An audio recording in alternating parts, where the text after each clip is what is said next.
Alright, welcome back to another video, guys. This one is definitely going to be an interesting one, and I know I'm going to get some positive and negative opinions about it. But the main question and main topic of today's video is, do you need to niche down or have a niche in SaaS? And I'm going to give my own thoughts and opinions on that in just a moment, but real quick, I do want to remind you guys, if you guys are interested in GoHighLevel or SaaS in general, I have many other videos on my channel to break everything down. But what's even better is I have an entire free course. There's no paywall. It's an entire free course for you guys to learn everything about SaaS from A to Z, how to set everything up from ground up. I've had people go through and they're done in 2 or 3 hours. So that's going to be free once again, guys. I have the link in the description, but if you have a hard time signing up, drop a comment. I'll send it right to you directly. So if you're interested, you know what to do. Go ahead and check the link below. But now getting into today's video, do you guys need a niche down or not in SaaS? If you don't have any clients or anything like that, I do recommend not having a niche. And this may be controversial because a lot of people do recommend having a niche.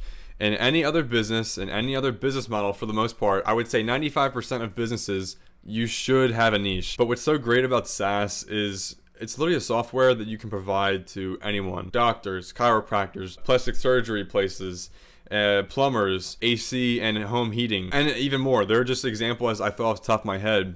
You're providing the same backbone software to all of these businesses and all these business owners and business types. That's why I don't believe having a niche is really necessary, especially in the beginning with SaaS. Because what do I always recommend you guys? I always recommend you to start local, especially in the beginning. That's what I was taught with SaaS, and it really works out good because you can leverage your daily and in-person relationships. So here's the thing, right? I searched up plastic surgeons near Reading, Pennsylvania. We're working with plastic surgery because it's a high ticket niche, and I also used to work in the plastic surgery niche in my old SMMA agency, my social media marketing agency, which has now shifted into being SaaS. You're gonna blow through all these leads in like 1 or 2 days. 2 days at most if you're really putting in the work. And some of these aren't even qualified to be good leads for us. Because if they're already established, you know, they probably already have the systems and the services that we are able to provide, you know. So this one, it doesn't even work. They're not worth reaching out to. This one's not worth reaching out to. You know, they already have their everything set up. And then say half of these would actually be solid prospects. You're gonna fly through this niche in your hometown or in your area very, very quickly. If you're sticking with one niche for local businesses like around your area, you're gonna fly through your leads and prospects like that.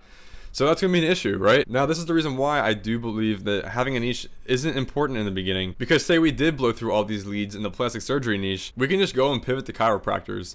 That's still in our local area, it's still local businesses, and then we could go ahead through this list. The whole point here is to have as many options as possible in the beginning when you're getting used to sales and you're getting used to talking to new business owners, and even just, you know, prospecting clients and seeing if they're worth working with. It's a whole skill set in itself. And not to mention as well, what if you hated working with chiropractors or hated working with plastic surgeons? I was not a fan of working with plastic surgeons. I actually really didn't like it.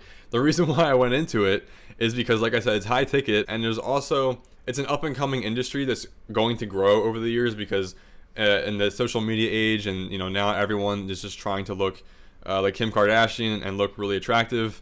Everyone's just trying to maintain their beauty, especially older women. You know, girls and women are trying to preserve their beauty as they get older. That's when plastic surgery comes in. That's when Botox comes in. It's all about preserving beauty. Anything else like BBLs and stuff is about like enhancing, and you know, that's a whole different thing, right?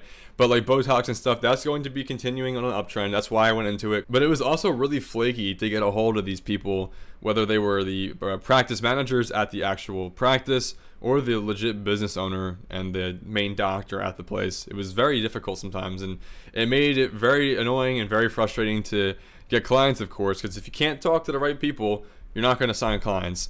So that was a main reason why I also hated it. That's why it's so cool with SaaS. I could pivot and be like, hey, you're my boy, real estate agent. Let me hook you up. I can help you with X, Y, and Z. Cool, done. All right, let me go move over to these chiropractors. I know one down the street. Let me hook him up. All right, cool. Now I'm in real estate and chiropractors. It is worth mentioning as well, if you pursue no niche in particular, you're going to be approaching the marketplace from kind of like a hip fire attitude, as opposed to I don't want to say sniper focused, because you're really not going to be that hyper focused, but just shoot everywhere theoretically, right? You can kind of shoot anywhere at any niche and land clients, right? But if you stick with one niche, you kind of have to fire more purposely to sign clients. And see what I do with my hands, like when you have no niche, you have all this. When you have a niche, you're like this. So you're kind of locked in this little range, and you're kind of limiting yourself. So as you guys can tell, I'm a fan of not having a niche. I really don't like having a niche. And that in itself has different pros and cons in itself, as well as having different skills. Now, do I think there's a time when you should niche down, like at a certain dollar amount, a certain price point, a certain connection, like when you have certain connections? I actually do. And I think you guys should niche down once you have consistent clients and consistent customers in the same niche more often than not. So say for example, when you scale up, about 60 to 75% of them are the same niche, then maybe it is worth considering niching down, because it seems like you're able to provide certain skills in this specific industry better than maybe a different industry that you aren't signing as often. Like if you have a bunch of real estate agents or a bunch of plumbing companies, and you have like some random sporadic private gyms, chiropractors, HVAC companies trickled in there and sprinkled in there, maybe you should kind of start being a little bit picky, because now even at this point you're going to have good monthly recurring revenue coming in, and maybe you should just double down in what you're actually good at and what you actually have a skill in, which is whatever niche you wind up being skillful in. So that's my personal opinion. I'm not there yet, to be honest. I'm still kind of being sporadic and reaching out to different clients of all different shapes and sizes and different niches, because I personally like doing that, and I actually have a good amount of connections in different kinds of niches, and I wanted to leverage them the most when I first started, and I still like doing that because I like learning about different niches and stuff. I think cutting yourself off and niching down too early could be detrimental to your growth. Maybe not. It depends on your individual connections and stuff like that, but that is the reason why I think niching down is not necessary for SaaS, because it's pretty much copy and paste. But guys, that's really gonna wrap this video up. I hope you learned something new. And once again, I'm hooking you guys up with a free course if you guys are interested in starting GoHighLevel, which is right here on my screen. Everything, no paywall. You guys can access it and start your own software company in less than a weekend, like 2 days. So if you're interested, make sure to go check it out below.